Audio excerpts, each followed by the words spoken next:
Good evening. This is the Wednesday, December 10th Finance Committee meeting. Our agenda tonight, call to order, it's about 7 o'clock. We have our fiscal 16 budget kickoff meeting. We're also going to designate an elementary school reuse volunteer from our committee. We've got some transfers. We will have a discussion and a vote on the Finance Committee's position on the gift for the 61A land up on Packagug. We've got some minutes and then we'll adjourn. So, Eddie, just to start this off, I'm handing the mic over to you, so. Okay, thank you, Mr. Chairman. Thank you, everyone, for coming. There is a sign-up sheet circulating around. If you could just please sign it so we know who was able to attend, who was not. Excuse me?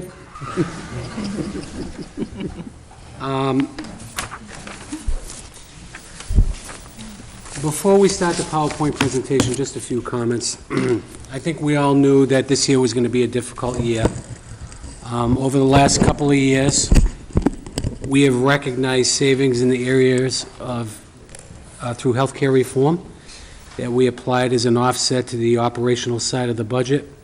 Although those savings are perpetual in nature, they have been washed away by prior year increases. It helped mitigate that increase on the operational side of the budget.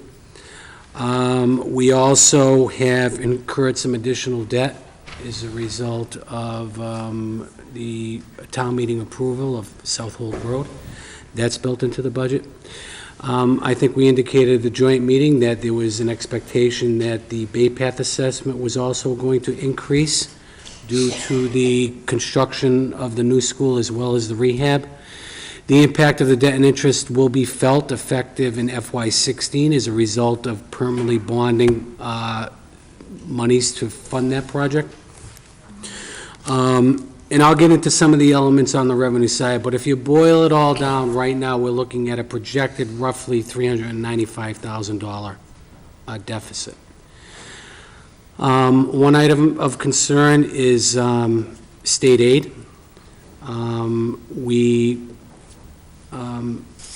stated at that joint meeting last week that there is a $329 million revenue shortfall at the state level.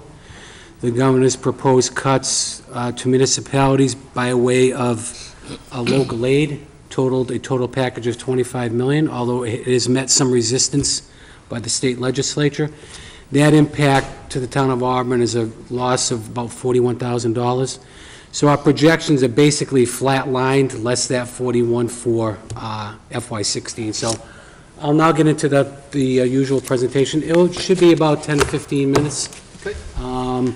And then I'll be happy to answer any questions you may have at the end of the presentation. Great. Thanks, Ed.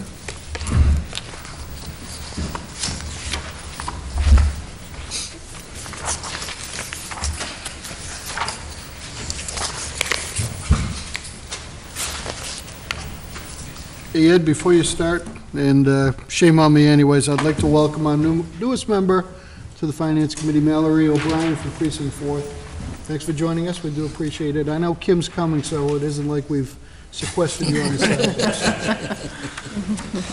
Thank you. Thanks, Ed. Okay. So as you can see, let me just focus that in a little better.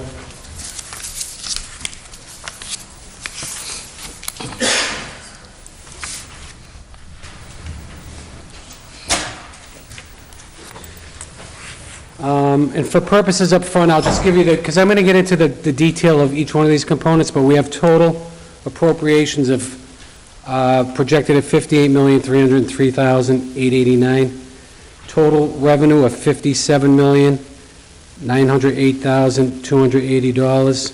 It's a difference of $395 shortfall. As you can see, the breakdown on the revenue side, local receipts is up 6.86%.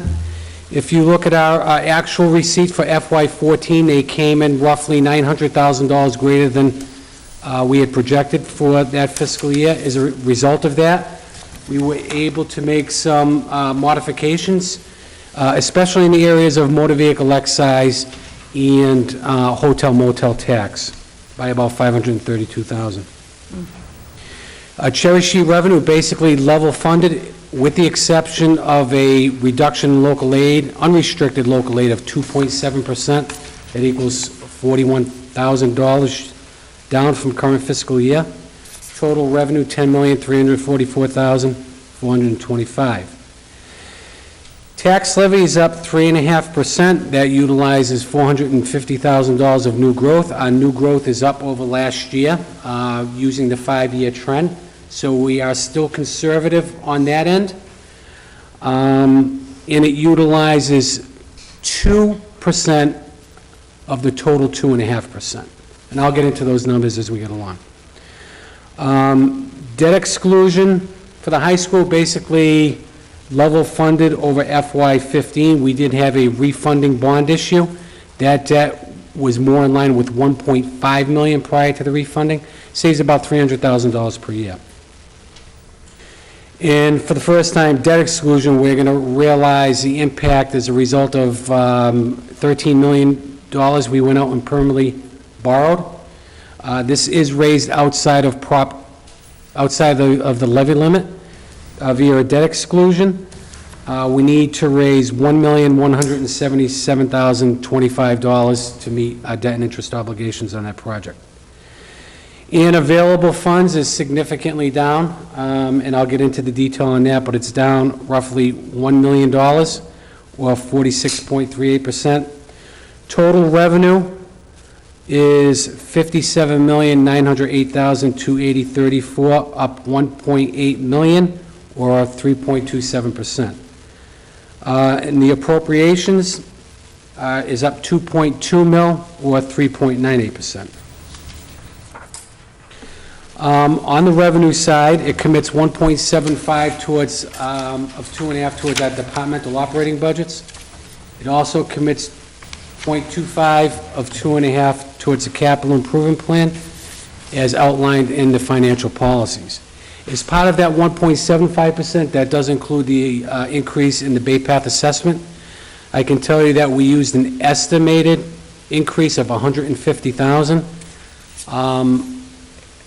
We don't have any concrete information yet, but I can tell you that our assessment is going to go up for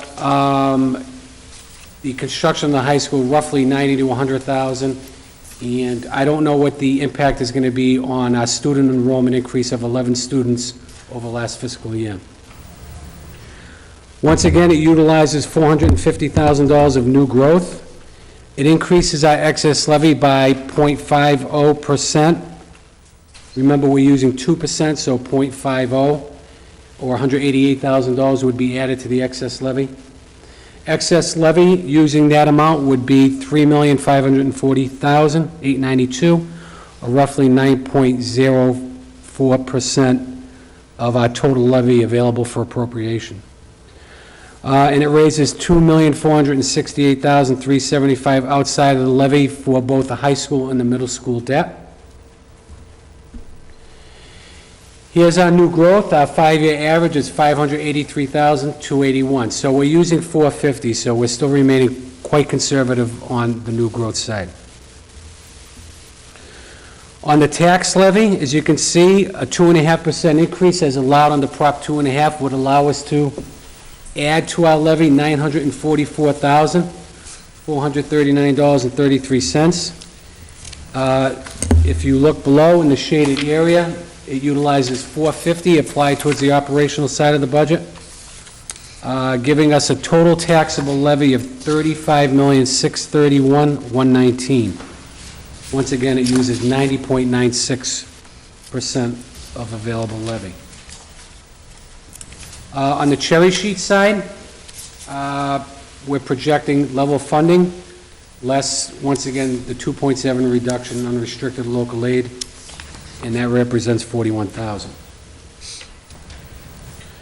On the revenue side as well, unavailable funds, this is the the year we're in, FY15, was the final year, in accordance with the financial policies, that we would use any portion of overlay or free cash to fund our operational side of the budget. In 15, they were both appropriated $65,000, so that's a loss of $130,000.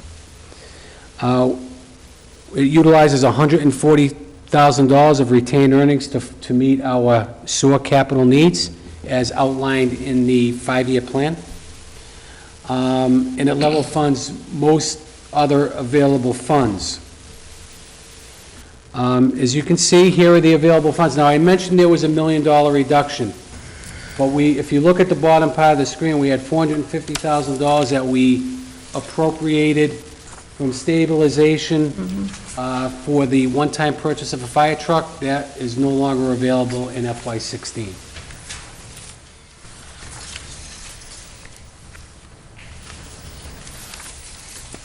Also, on the revenue side, we have an increase, as I indicated earlier, in motor vehicle excise of about $432,000. That still leaves us somewhat conservative to what our FY14 actuals are. If in fact there is a downturn in the economy, we want to leave a little buffer in the event that revenue should slow down or not increase at the rate it has been increasing over the last 2 years. Hotel motel tax, we were able to increase that by $100,000 based upon those actuals as well. All other local receipts have been level funded at this time. So if we look at the revenue projection, it is up 3.7% or up $1.8 million. If we adjust that number based upon the level of debt and interest that we are now recognized as a result of the middle school, that increase actually goes down to 1.17. So these numbers appear to be inflated, and they are because of the debt and interest that we're assuming for the middle school. So if we're comparing apples to apples over FY15, if we back that out, our revenue is only increasing about $657,000 or 1.17%. On the expense side, all wages are increased at roughly a 2.25%. That's COLA plus any steps. That's been indexed in the model. That is the value of the contracts that we currently have signed and that we are obligated to. This contract does meet solid waste contractual increase. An item was brought before the board on Monday night that showed a savings as a result of an amendment with Wheelabrator on an annual basis of about $50,000. But our collection contract is up in June, and we anticipate an increase in that area as well. We're hoping that there may be some savings there, but at least it may be able to wash out or we can wash out that increase by the savings we recognized on our tipping fee. The group health insurance is increased by a 4% increase at this time. That's something we're going to have to keep an eye on. I can tell you that the increase for 15 was 4 and change. We're hoping that we can recognize something less than that for the upcoming fiscal year. And based upon the increases in the retirement, we've been realizing about an 11% increase to our assessment on an annual basis over the last 3 years, so that's a number we're going to run with right now. That's something else we'll have to keep a close eye on. This budget does have a set-aside of .25 based upon the financial policies. That is a direct earmark towards our 5-year CIP. That value is about $94,000. This budget does maintain our OPEB contribution at $500,000. It meets our debt and interest obligation for a net cost of Southold Road of $1.85 million, as well as our other debt and obligations that are currently recorded. It level funds our roadway projects, it level funds snow and ice, and it allows, once again, for level funding for Medicaid receipts on the school department side at $124,000 and change. It level, not only is our revenue level funded, less the 2.7 reduction, but on the assessment side, for our cherry sheet assessments, charges, and offsets, we are looking at a level funded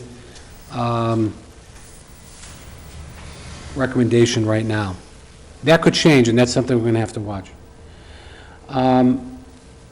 The budget incorporates for the 3rd year in a row our financial policies. There is no earmark for stabilization at this time in this budget. That's normally a consideration we make at the fall town meeting. The estimates for the Bay Path assessment, the budget assumes an increase for the debt and interest for the new construction, and once again, as well as a increase for Auburn's student enrollment of 11 new students, and that enrollment, those enrollment numbers are as of October 1 of 2014. Here is a appropriation by department over the last 4 years. As you can see in the far right-hand column, these are projections for the departments. I can tell you that for the most part, other than fixed cost and salary and wages, everything else is level funded.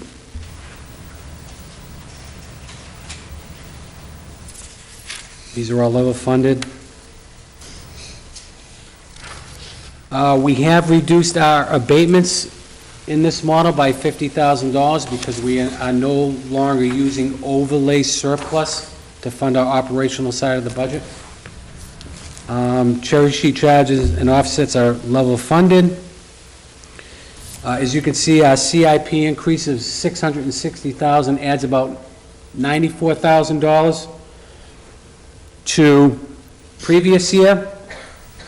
That previous year is inflated due to the fact that we used $450,000 from stabilization to pay for the upfront cost, acquisition cost for a new tower truck, excuse me. Once again, total appropriations $58,303,889.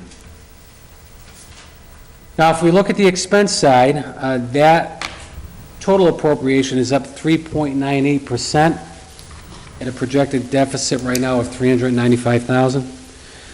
If, once again, on the expense side, if we remove that level of debt and interest required to fund the middle school, that would bring it down to an appropriation of $57,126,864. Using that as a comparison against this fiscal year to compare apples to apples, that would be about a 1.88% increase. And, Mr. Chairman, I think I held true to the time, 10 to 15 minutes. So I'd be happy to answer any questions at this time.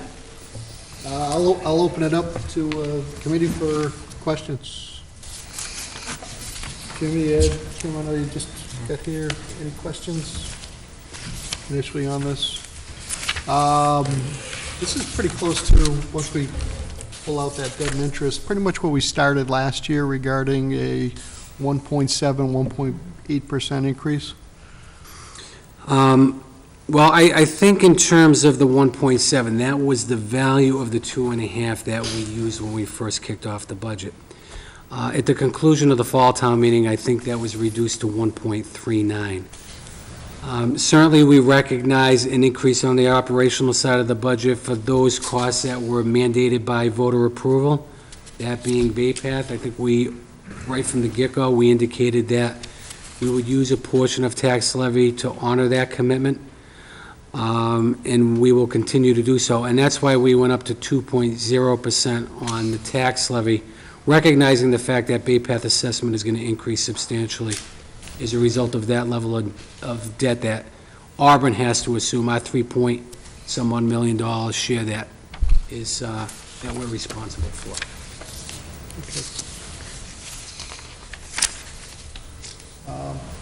Any other comments or questions this time, Jim?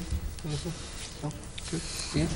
Mr. Chairman, one other thing. I indicated in the projections that we're covering a level of debt for South Hold Road at $1.865 million.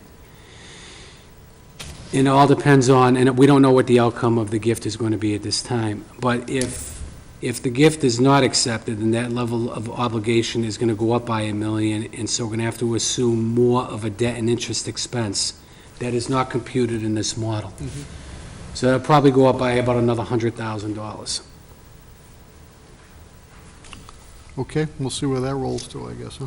I know we're going to pick up at least a discussion a little later on in this meeting regarding that. Also, at this time, I'd like to acknowledge and thank the department heads for coming. Good to see everyone here. As you all know, I only like to see you when absolutely necessary. You all have lives to live, and you all work pretty darn hard. So thanks for coming up, and hope you can endure another budget year with your CFO and us. And we would love for you, all of you, to come up whenever we get to your department or your division. If you don't think it's necessary, that's certainly up to you. But we want to keep as much an open door policy if you need to come to us, either to confirm or have some questions on what Julie and Ed have come up with budgets for your particular departments. And actually, I'll open it up to any of the department heads if they have any questions or comments, brief comments, I hope. I see Chief Coleman back there. There's no such thing as a, brief comment, so. Nothing at all? That's great. Just a reminder, the wages calculated in the FY16 budget are based upon a fiscal year that contains 52.4 weeks. So it fluctuates from year to year, so normally it's 52.2. Salary employees won't impact because their salary is spread over that period of time, but hourly, it will impact. And regarding the budget timeline, I guess the only date that matters is, go figure, April 15th, right? That's a huge job, Ed. That's when the approval of the budget by the Finance Committee also happens to be tax day, so well-timed, Ed. And if there aren't any other questions, if you want to let your department heads go, that's fine too. Let them roll. And maybe we'll take a 2-minute recess to let them file out and complain behind closed doors or whatever it is. So, thanks everyone for coming, I do appreciate it. Yeah, let's get back to the business at hand. We're actually going to flip, we're going to do transfers before we talk about the school reuse, just to get these transfers taken care of. Actually, the first one I want to take care of is the transfer in the IT department. And then we'll take care of the other ones. This is a transfer from the system manager account. Amount requested $2,500 to building maintenance, and this is to cover new office in the Merriam building. Ed, can you give us a little Sure, background on that? I think this would be a good opportunity for us to introduce Mike Marino. He's the new MIS director. He is taking the place of Bill Waterman. And as a result of Mike coming on board, we are trying to make operations more efficient. And right now, Amanda is occupying some space currently in my office, and we are going to relocate her to an office next to Mike in the basement of the Merriam building, so they can be close together because they're sharing information on a constant basis. So, part of the cost is it's about roughly $5,000. Our facility management department is going to take on the project. It's only going to cost us for electrical hookup supplies in order to get them operational over there, and with copper in that room. They are ready to begin as early as this week. This represents about half of the cost. The other half is coming from the cable committee. Good. And we were able to realize a savings in the area of salary due to the position being vacant for a period of time. Any questions? A motion on this? Second. All in favor? Aye. Opposed, so voted. Thank you very much. Okay. There are a couple other transfers. The next one, this is going to be a reserve account transfer. This is the fire chief salary account. Amount requested is $6,550.10, and this is to cover a deficit in the account. Ed or Julie, can you fill us in on this transfer? I know we've been sitting on this for actually several months now. Yep. This value represents a new contract that has been an employment contract that the chief is allowed. There are 4 positions in town that are allowed to have a employment contract. This is one position. The chief employment contract was renewed for a period of 5 years. And it was negotiated in accordance with Chapter 41, Chapter 1080. And the town manager is allowed to negotiate those employment contracts with the individuals allowed under that statute. Okay, I'll open this up. Any questions? Is this a multi-year contract? It is. Yes. I Chair, heard the that. prior contract was 3 years. We went out 5 years. We felt it was more in keeping with other fire chief contracts across the state, as well as with other contracts in town. Okay, great. Kim? What's the percentage increase?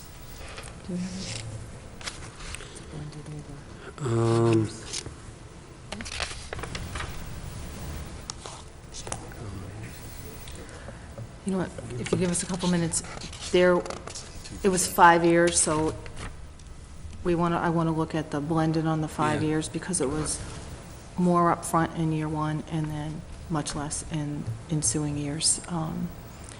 Again, this is as a result of a salary study that had been done, analysis of salaries, and we're still, as we are in other positions, on the lower end on the majority of our positions. So we're in an effort to try to bump it up a little bit in the beginning years, and then, again, we've got to be cautious going out in the ensuing years. We'll get back to you on that. Jimmy, question? No, pretty much the same type of question. I wonder if it was a steady increase per year, so it's kind of front-loaded, and then, Yeah, Yes. yeah.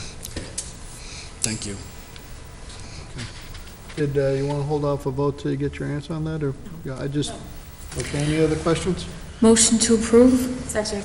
All in favor? Aye. Opposed, so voted. Thank you. Thanks, chief. Good to keep you around for a little while. Our next transfer, this is fire department transfer. How fortuitous. Chief, you're here.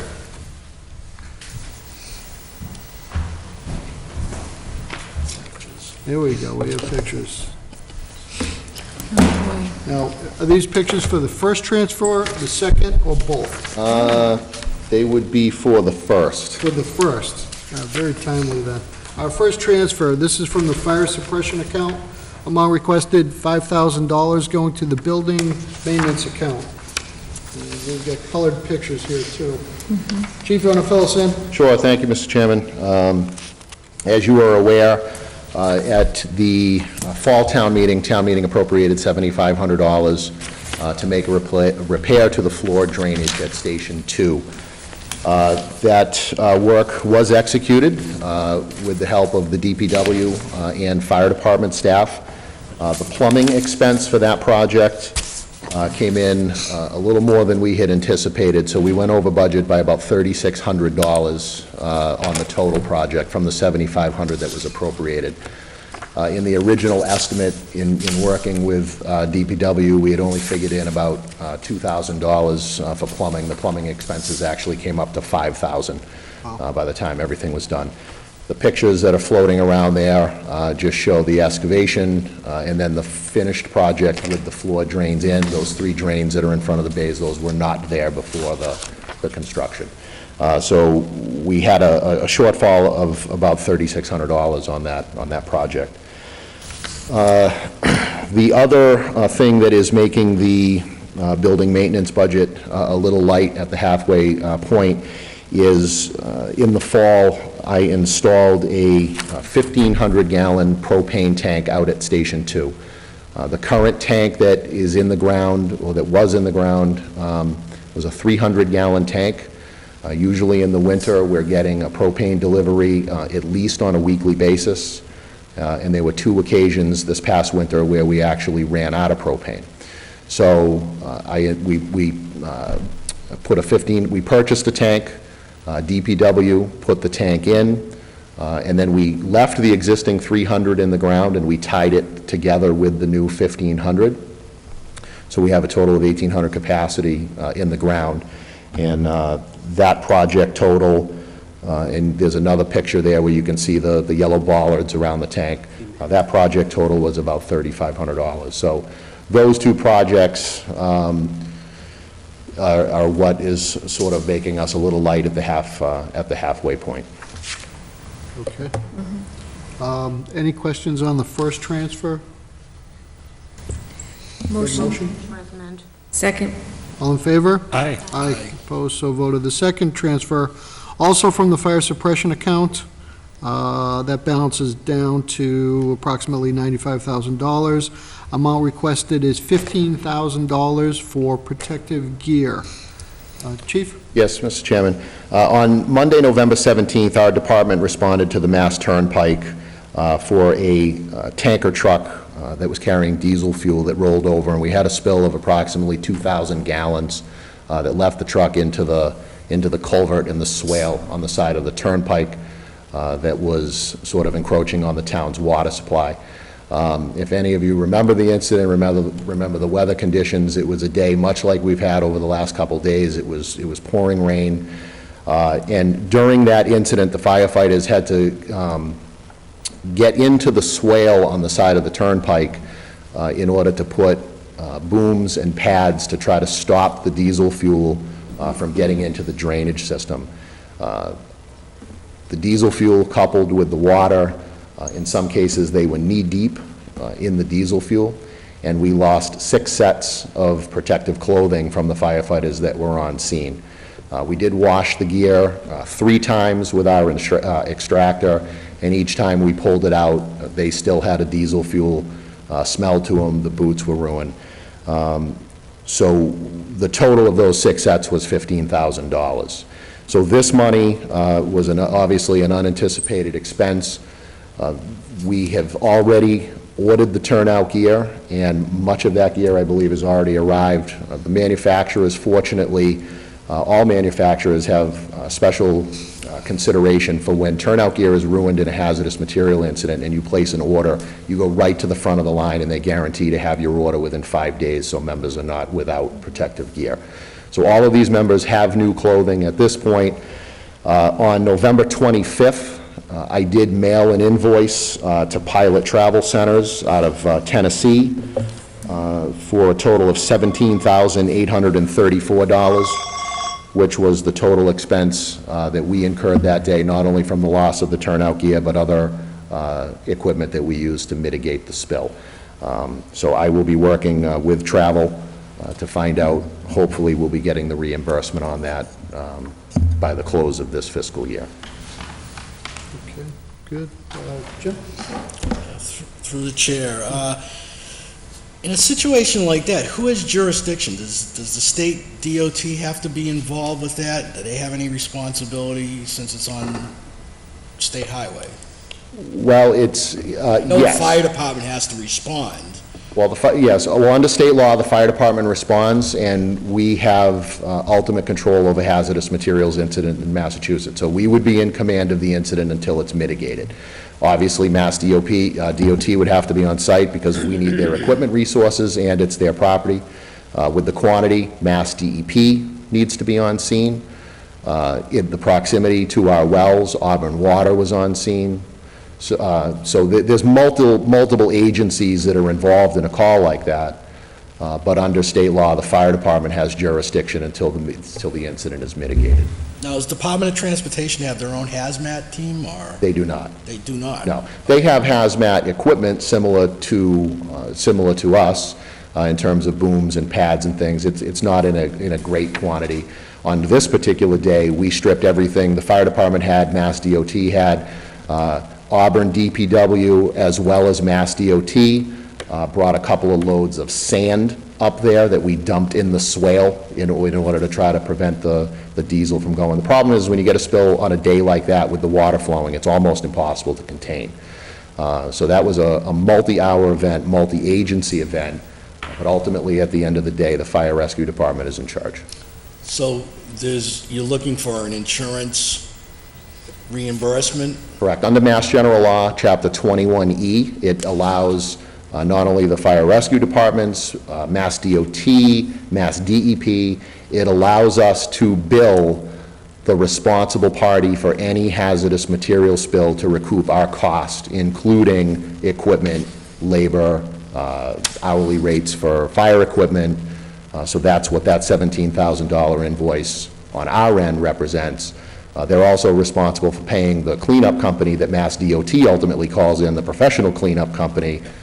They're on the hook for that as well, but Well, that was kind of my question. So is the town responsible to get the reimbursement for your expenses, or does the state get involved and try and attach it since they're on?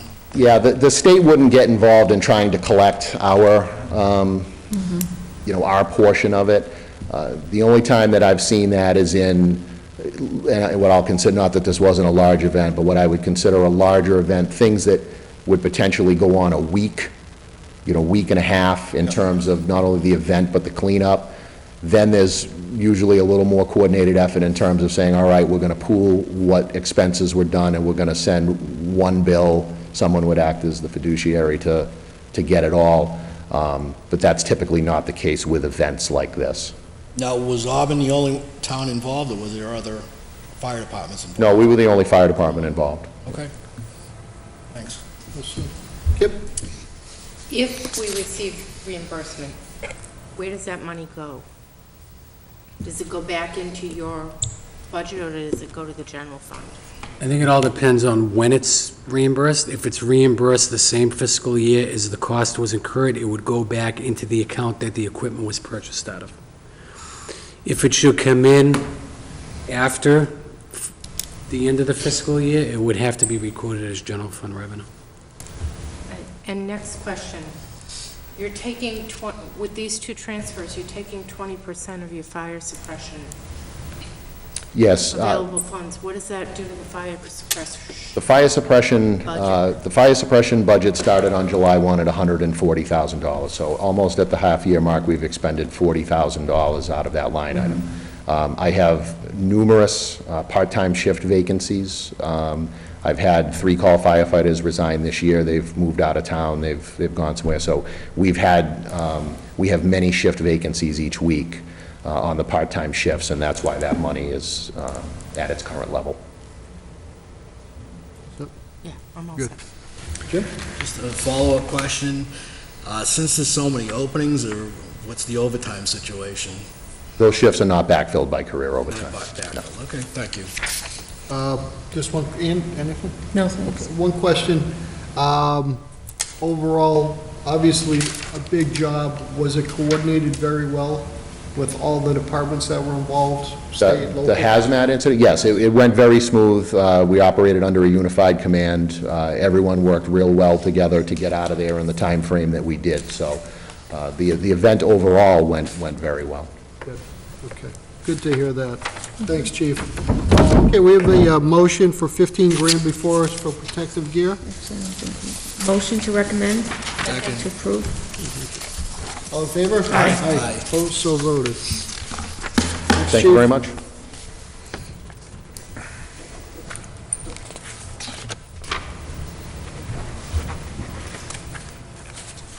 And our next transfer.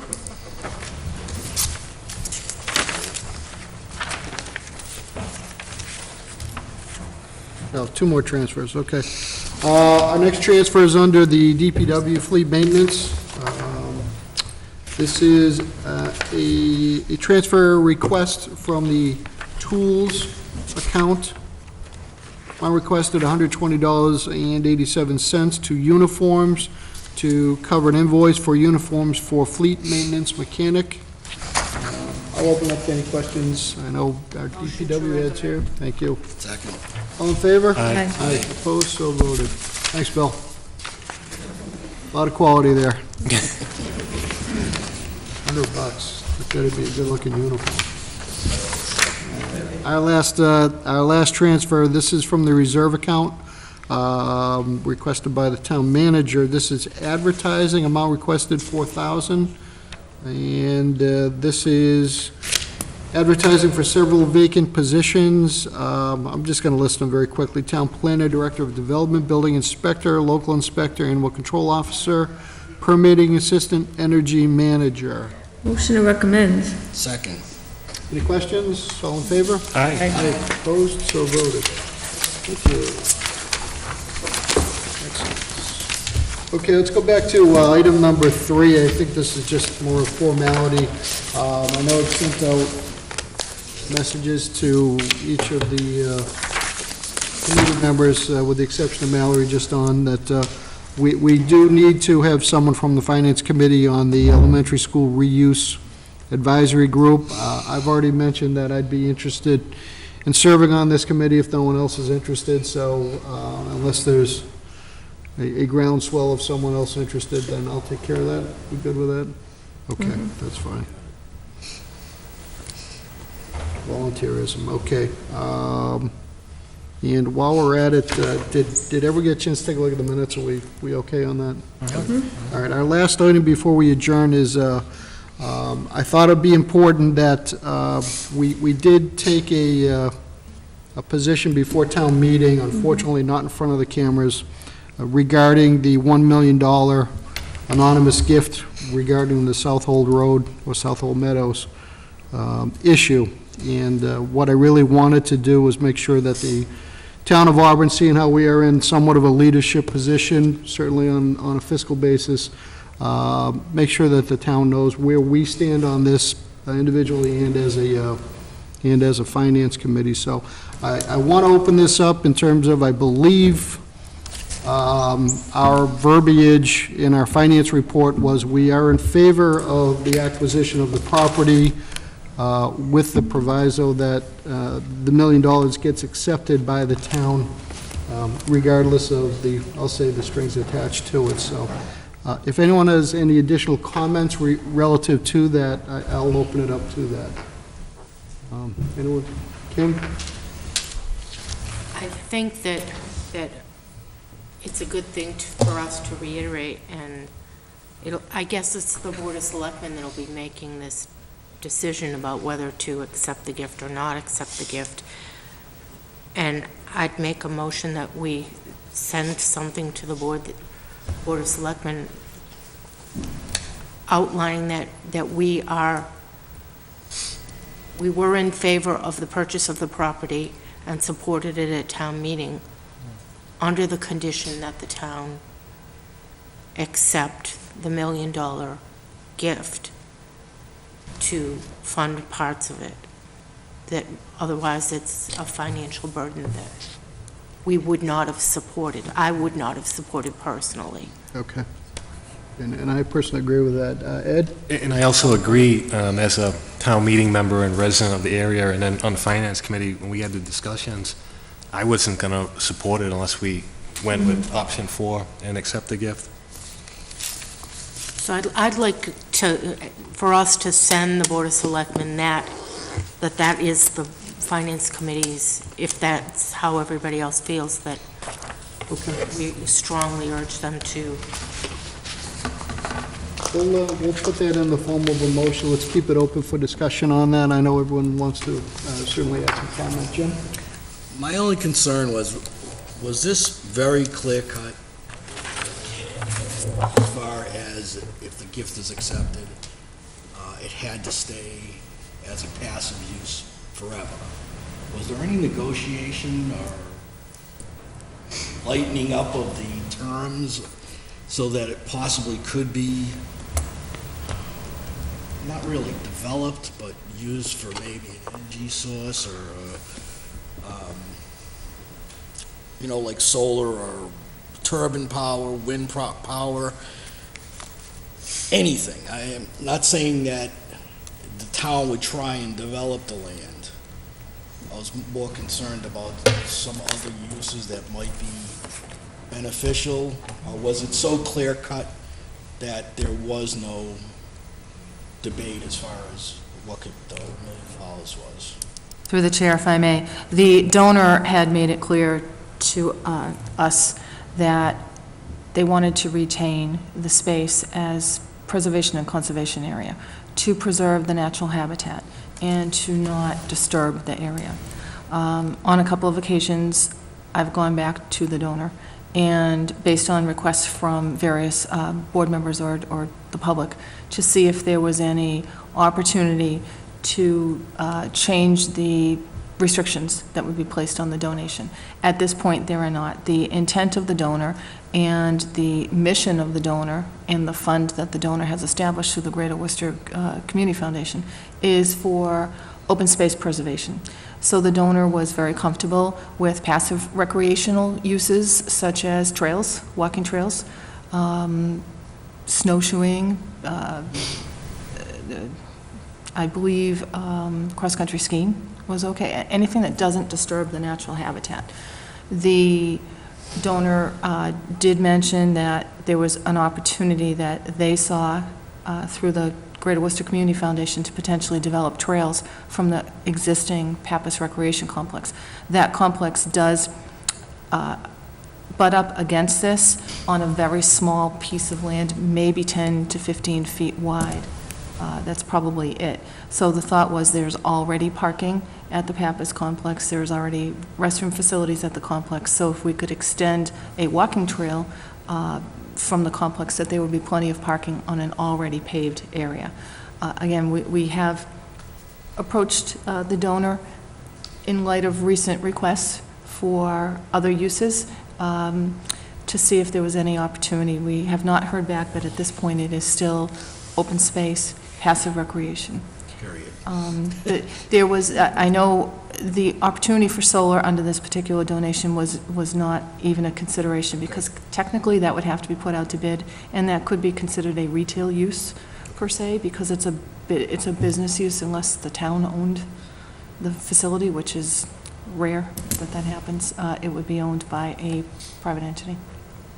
Yeah, I guess my managed. biggest concern was if you wanted to put a small parking lot in, if the trails start overgrowing, can you cut them down to open up trails, or is that against the restrictions? Through the chair, I believe the ability to create, I don't want to say construct, but create walking trails and hiking trails and snowshoeing trails would be perfectly acceptable. I believe the maintenance of that would also be not only acceptable, but probably understood that that would be something that we would have to do. DPW Director Bill Coyle is right now looking at what the options are for maintenance of the property under a couple of different scenarios. What's the cost of the maintenance under the scenario of walking trails only? What's the cost of the maintenance if the donor were to come back and say, yes, you could put a small parking lot in?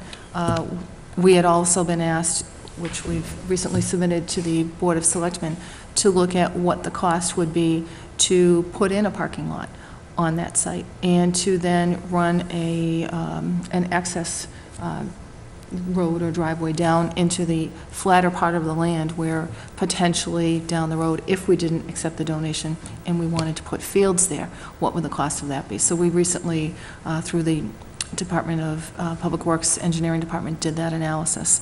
And I believe the board was looking at that because they wanted to see what all their options were. If they didn't take the donation, and at some point down the road, the town wanted to put fields in there or other recreational uses, what would the cost be? What would the impact on Curtis Street be? What would the cost to upgrade Curtis Street be? And what would the cost to build and maintain an access road into that facility? Okay, thanks. Ian? No questions. Okay. Any other comments? Mallory, actually, you pay taxes, yeah. Any comments, your opinion on this? I know you weren't at our meeting before town meeting, but anything to add at this point? Not at this time. Okay. I mean, my thoughts on this, now that actually I can speak to it because we will be acquiring the land, is I'm certainly in favor of accepting the $1 million. I don't see any other major use for that piece of property besides open space, and I believe that if we don't accept the $1 million, then we're going to end up lining a developer's pockets to develop that somehow, because that's what's going to happen.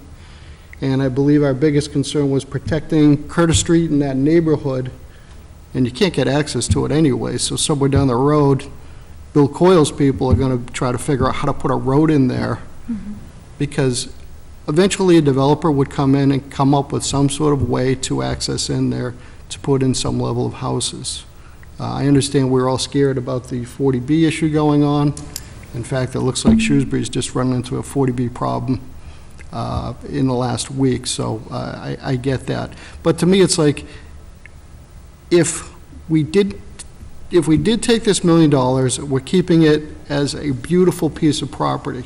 There's still plenty of other pieces of property to put fields on. Heck, we could use JB, when that goes offline, to put fields on if we need it, and I don't believe we do need it. I think the Pappas Complex took care of a big need that we had for that. Also, I think that taking this $1 million in this whole acquisition has nothing to do with what's going on or what may go on at Kelly Street. It's a whole different piece of property. It was farmed differently. It's already got a street running to it. And that should be taken as a whole separate issue if and when we decide to address that. It's also, what, about 3 times the size? It's over 303 acres. Right. Yes. So, yeah, and will there be issues with that? Absolutely. I think I mentioned in the joint meeting that this ended up being a hostile issue, and that's only because the way the state law is set up is we really can't act until there's a retail request for someone that wants to buy and develop this property. So, bottom line with me is I am in favor of taking the $1 million donation, otherwise I wouldn't be in favor of this acquisition at all. So, what I believe we have is Kim is making a motion that we put in writing, basically our thoughts, that the Finance Committee is reiterating that we are in favor of acquiring this property with the understanding that to do so, accepting the $1 million is the only way that we would be in favor of that acquisition, correct? Hopefully someone can write that better than I can say it. So, any other comments on that? All right, do we have a motion, I guess, on this, to put that letter together? So moved. No, second. Second. All right, all in favor? Aye. Any opposed? All right, so that's unanimous. We'll put something together with Sharon to make sure that the Board of Selectmen gets to it. My understanding is, because of some of the financings involved, Ed, you need to know a true number when you go out to ban or bond on this. The Board of Selectmen will be addressing this, I would assume, sooner rather than later? Well, the 90-day clock will start ticking once we have a executed purchase and sales agreement. So it should be in the hands of the seller now. So once we hear, we have to make preparations to go out and borrow the full value of that agreed-upon value, $2.865 million. We have 90 days to come up with that funding once the agreement is executed. So in lining up that borrowing, we would need to know whether we're going out for bonding of 2.8, bonding of 1.8, with a short-term borrowing of $1 million. So it does come into play, so yes, we're going to have to, you know, I would say within the next 30 days, we would need to know. Okay. And at this point, you do not need anything further from the Finance Committee. We've given you our final opinion on this. So in terms of what we do, we can kind of move on outside of being loudmouth citizens of the town when we need to be. Good. Okay, that's great. Kim? And I just have a quick question. Do you know how much of the post-cutting land is left from our original, you know, what we bought in the 80s? How much of that is still available for development or fields or whatever? Because there's still land up there, I think. I want to say the 24 or 27 acres So, remaining. so we could expand fields on the 24 to 27 acres we already own up there As long as it's not wet. Right, yeah. without Oh, disturbing. Absolutely. I'm, from what I know, I'm not of the opinion that we have an additional need for fields. I know we took some fields with the development of the new middle school, but we also recreated some fields there. We've added turf fields. So I don't believe Ed, has anyone come forward with any sort of thought or need that we're coming up short on fields in the town? Not that we're hearing now. Okay. I thought we had that all addressed. Okay, that's fine. And once again, that could be something that could be addressed depending on what goes on with the reuse of, certainly Julia Bancroft. I don't see a heck of a lot of green grass behind the building here at Mary D. Stone. Nothing personal to those folks. All right,